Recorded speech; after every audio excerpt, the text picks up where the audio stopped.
તમે આ ટુવાલ અહીંયા મૂક્યો એ કેટલું યોગ્ય છે? અયોગ્ય, હું સ્વીકારું છું. અયોગ્ય સ્વીકારું છું. તમારે આ ટુવાલ અહીંયા મૂકવો જોઈએ. ના મૂકવું જોઈએ, હું સ્વીકારું છું. બીજું શું કહું? અને બીજા પતિઓ જે મૂકે એ છે લોકોએ પણ ના મૂકવું જોઈએ, હું સ્વીકારું છું. હવેથી અહીંયા ટુવાલ મૂકવાનું બંધ કરી દેશો ને? હા, બંધ કરી દઈશું. અને તમે કિચનમાંથી દોડીને અહીંયા આવ્યા, મને ગમ્યું, મને બહુ ગમ્યું. તમે મને સવાલ કર્યો એ પણ મને ગમ્યું, અને થવું જ જોઈએ. એક્સેપ્ટ કરું છું. હવે તો આવું ક્યારેય નહીં થાય ને? નો, નેવર નેવર.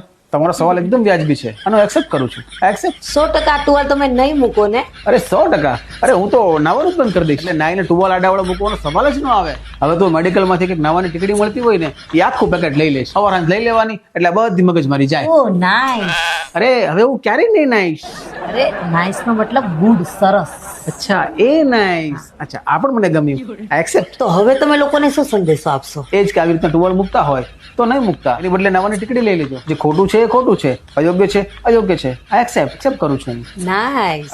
અચ્છા, આ પેલું નાઈસ, બરાબર. એટલે હું તો નહીં જ નાઈસ, પણ તમે જે આવ્યા મને ગમ્યું. તમે જે મારી જોડે વાતચીત કરી, મને જે રીતે સમજાવ્યો એ મને ગમ્યું. નેક્સ્ટ ટાઈમ જ્યારે અહીંયા આવશો ને તો તમને આવો ટુવાલ જોવા મળશે જ નહીં. તમને ખાલી નાવાની ટીકડીઓના રેપર જોવા મળશે, એ પણ ડસ્ટબિનમાં, કચરા પેટીમાં. અને તમે જે કીધું ને, આઈ એક્સેપ્ટ, સ્વીકારો છું.